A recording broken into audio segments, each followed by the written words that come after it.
मुंबईसह राज्यातील नाशिक, ठाणे, पालघर, रायगड आणि पुणे जिल्ह्याला रेड अलर्ट, तर रत्नागिरी, सातारा, कोल्हापूर, सांगली आणि छत्रपती संभाजीनगरला ऑरेंज अलर्ट जारी। पंचनाम्याच्या अहवालानंतर ओला दुष्काळ जाहीर करण्यासंदर्भात निर्णय घेणार। जळगावमधील नुकसानग्रस्त शेतकऱ्यांना मुख्यमंत्री फडणवीसांकडून मदतीचं आश्वासन। हेक्टरी 50,000च्या मदतीसह शेतकऱ्यांची कर्जमाफी करा। पीएम केअर फंडातून मोदींनी किमान 50,000 कोटी महाराष्ट्रासाठी द्यावेत। उद्धव ठाकरेंच्या 3 मागण्या।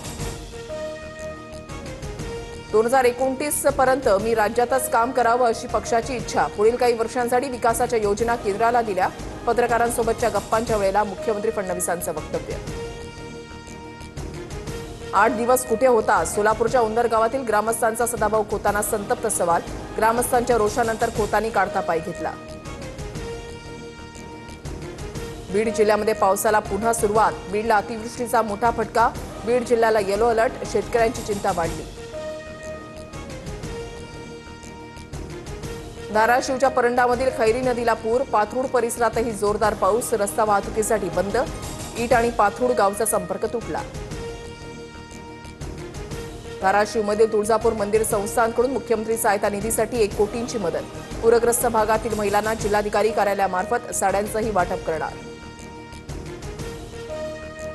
नवरात्रोत्सवात सकाळी 6 ते रात्री 12 पर्यंत स्पीकरला परवानगी। हायकोर्टाच्या आदेशाचं उल्लंघन होणार नाही याची दक्षता घ्यावी। जिल्हाधिकाऱ्यांचे निर्देश। मध्य रेल्वेवर आज मध्यरात्री विशेष ब्लॉक। भायखळा आणि सायन्स स्थानकावर फुटओव्हर ब्रिजचे गर्डर्स बसवण्यात येणार, तर उद्या रेल्वेच्या 3 मार्गांवर मेगा ब्लॉक।